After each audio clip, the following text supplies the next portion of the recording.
So, Papa, we have seen, like the services, especially since we started with the online services. The service will go on and on until 5 a.m. On a Monday morning. And then the same Monday, you are on Zoom, one-on-one sessions. Then the next day is Tuesday, is another all-night service again that will end on the Wednesday morning. Then you have the services with the people from Pakistan or from the Philippines or all these other different countries. And in there is also the prayer and the mountain. Like such commitment that we see from you. Is there a point where you really feel tired? Because sometimes I just feel like this man, he's busy like you. You come here, you say, I'm tired. And the next thing you dance to Ketura for 3 hours. And I wonder, where is the energy coming from? How do you get such commitment? Surrender. We answered. It's surrender. Surrender. But also prayer refreshes. I don't know if somebody is already experiencing that. When you go for prayer, it's like something you get refreshed. I don't know where maybe one loves the jungle or whatever, but when you go there, even in the house, man, even the house, people are praying. When you get into prayer, you pray for others, but you yourself also, you gain something. You get refreshed. But now, surrender as well. Just to surrender. So, prayer refreshes. I don't know if somebody understands what I'm saying. It's like recreation. It's like, praying there on the mountain. Anything moves, he said, anything moves, snake there, whatever. You forget about everything. Who has ever prayed in the mountain, you forget about everything? Just being with God. Huh? I once prayed in the mountain and starting from the foot of the mountain, whenever I see a snake, it runs away. When I see a snake, I said, if they run away, then it means I'm covered. I'm covered. You just relax. God is with you. So, but the main thing, I believe we've answered that through surrendering. If you surrender, you just want to see yourself you want to spend time in prayer, meditation. Remember, meditation is day and night. So, when your mind is just washed with meditations, your mind or your body, it's ready to surrender because you meditated upon the truth, upon the realities from above. So you're ready to go into it. So you do get tired. Let me put it this way. You do get tired. But if you've surrendered, you put your tiredness aside and do what you have to do. Time to rest will be time to rest.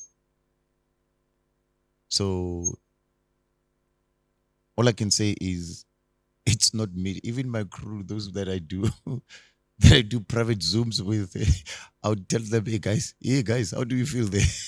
Don't you want to go and eat? We'll do the private sessions and someone will say, guys, are you not hungry? When they say yes, I know it's also my time. So they go, they eat, we come back, we go on. So some people, they're in the waiting room. I give them a chance to go and rest. But when they rest, I rest as well. So being tired, you do get tired, I'll be honest. You do get tired. But for the fact that the meditations, when you meditate, it's like if you don't do according to what you think of, it's like you're owing. I don't know if everybody gets this. It's you meditate everything that has to happen. But when you don't, it's like you're owing. So when you do it, you fulfill the meditations. You fulfill the meditations. So I believe it works that way. And that's how one keeps on going. And even the time to, You can be overcrowded, you know? But you have to have time alone. You can be overcrowded, but that time we need to value it a lot. Me, I value being alone a lot. I value that. I value being alone because you don't want to miss that moment of meditation. So we need to value that. That's why now Jesus often withdrew from the crowds to do what? So he was overcrowded. So why not saying, I'm going to the next room? I'm going. So he withdrew from the crowd. You go places alone to go and pray. And what I love about it, go to a place alone, also led into temptation, but led by the Spirit. And still winning the battle, being with God alone. So when the disciples crossed, the lake, when they crossed, where was Jesus? Jesus let them go alone. John 6, when they went to look for Jesus after multiplying bread and fish, they went to look for him. They checked. They even realized that Jesus didn't cross with the disciples. They looked for him. They decided we are crossing. After crossing, they found Jesus that side. But Jesus was? Where was Jesus that time? I mean, you read John 6. John 6, you realize he disappeared. He would just say, you guys go. But where was he? That they looked for him, nobody could find him. Where was he? So, time of being alone, it's more precious as well. It's precious. It's very, very, very precious. So sometimes that's why people now,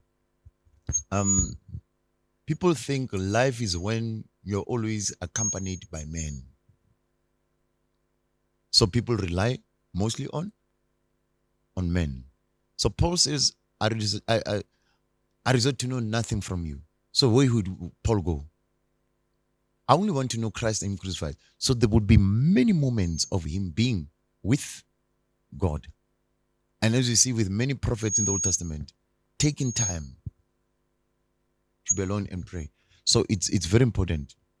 Valuing being alone, I value that. I value that a lot. I value that. A lot of people would want to say, hey, visit me.